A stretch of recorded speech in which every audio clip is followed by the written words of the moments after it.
Nos toma la llamada el doctor Víctor Ramírez Cabrera, especialista en Derecho Ambiental, Impacto Ambiental y Cambio Climático. Víctor, qué gusto saludarte. ¿Cómo estás? Buenas tardes.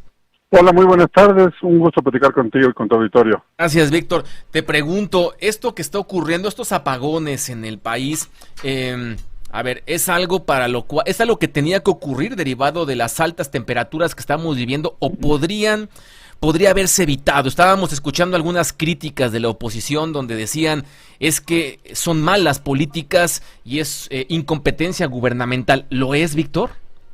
A ver, yo más que incompetencia hay que hablar de lo que se tuvo que hacer. Los sistemas eléctricos se diseñan para que, aunque suba la temperatura, subir la temperatura quiere decir que aumenta la demanda, y los sistemas eléctricos se tienen que diseñar para que soporten este incremento de demanda. Aquí muchos lo dijimos desde el año 2019, si no se siguen los procesos de planeación, y planeación no solamente decir qué es lo que vamos a hacer, sino es licitar, hacer subastas como manda la ley, todo esto, en 2 o 3 años vamos a tener apagones. No tuvimos apagones porque llegó la pandemia, bajó la demanda de energía eléctrica y no hubo estos incrementos de demanda, y entonces no hubo apagones, pero ya regresamos a la demanda normal, incrementa la temperatura y no hay la capacidad de generación suficiente para abastecer el sistema eléctrico. Yo no hablaría de incapacidad, yo diría que un asunto meramente ideológico hizo que el gobierno no llevara a cabo las acciones que debía, y entonces esto es consecuencia de lo que sucedió, ¿no? Entonces, Víctor, esto quiere decir, con base en lo que nos dices, que sí se pudo evitar. Esto se podría haber evitado. Totalmente se pudo evitar, y voy a poner un ejemplo de qué es lo que se estaba haciendo y se dejó de hacer.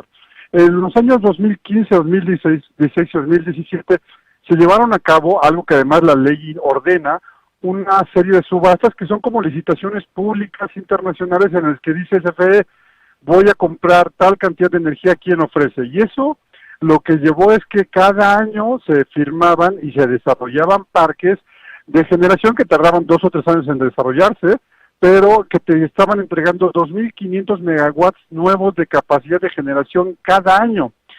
Con esos 3 años fueron 7.500 megawatts nuevos.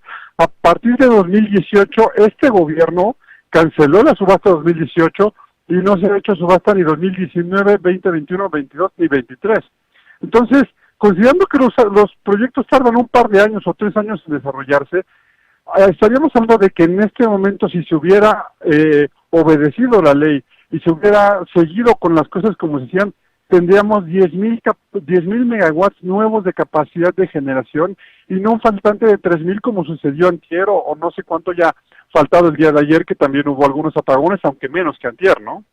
Fíjate que esto que explicas es muy claro, porque incluso Víctor Ramírez Cabrera, que es destacado especialista en cambio climático, escuchábamos lo que dijo la CENACE, ¿no? Dice que se había tomado la decisión de interrumpir el servicio en varias regiones del país por la alta demanda energética y para reducción en la capacidad de generación. Es decir, esta decisión de la CENACE se podría haber evitado, simplemente el hecho de recurrir a interrumpir el servicio eléctrico, Víctor.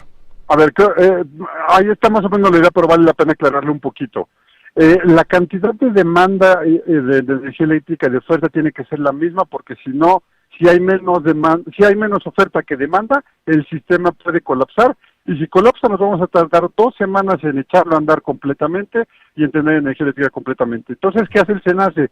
Cuando no hay la capacidad de generación suficiente, desconecta algunas zonas para que la demanda y la oferta se queden iguales y no haya daños en la red. Es lo que te está teniendo que hacer el SENACE. ¿Por qué? Porque no hay capacidad suficiente, porque salieron 3 centrales térmicas de operación antier, y entonces pues desconectan la cantidad de demanda para que la oferta y la demanda se queden equilibradas. ¿Qué hubiera pasado si siguiéramos con las subastas desde el año 2018, 2019 y subsecuentes? Que tendremos 10,000 megawatts que si hubieran parado estas plantas que pararon estas 3, ni nos hubiéramos enterado, porque las otras, por ejemplo las eólicas que generan en la tarde-noche, hubieran generado energía suficiente para mantener el sistema funcionando, ¿no?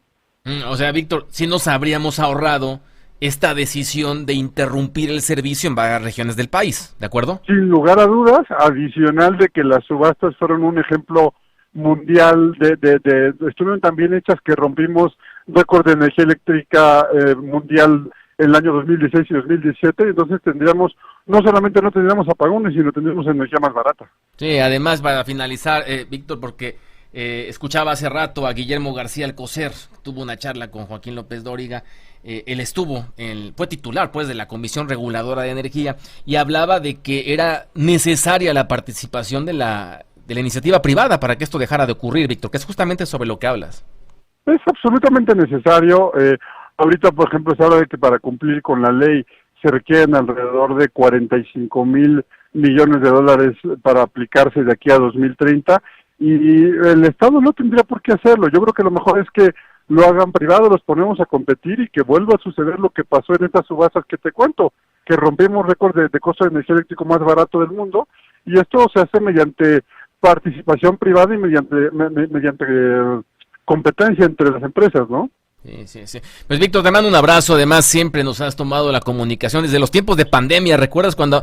Es más, incluso recuerdo, y ayer comentábamos un poco sobre las colaboraciones que teníamos contigo, de que fue en tiempos de pandemia cuando también se dieron apagones, ¿cierto? Fue algo un poco distinto, fue una naturaleza un poco distinta, fueron más bien problemas de transmisión o de gas en la tormenta invernal Uri, que sí fue durante pandemia, pero así es, ya desde entonces platicamos y un gusto siempre poder colaborar con ustedes y aportar un grano de arena en explicarle al auditorio lo que está sucediendo, ¿no? Te abrazo con afecto, Víctor, gracias, buenas tardes. Igualmente, buenas tardes. Oliva Noticias.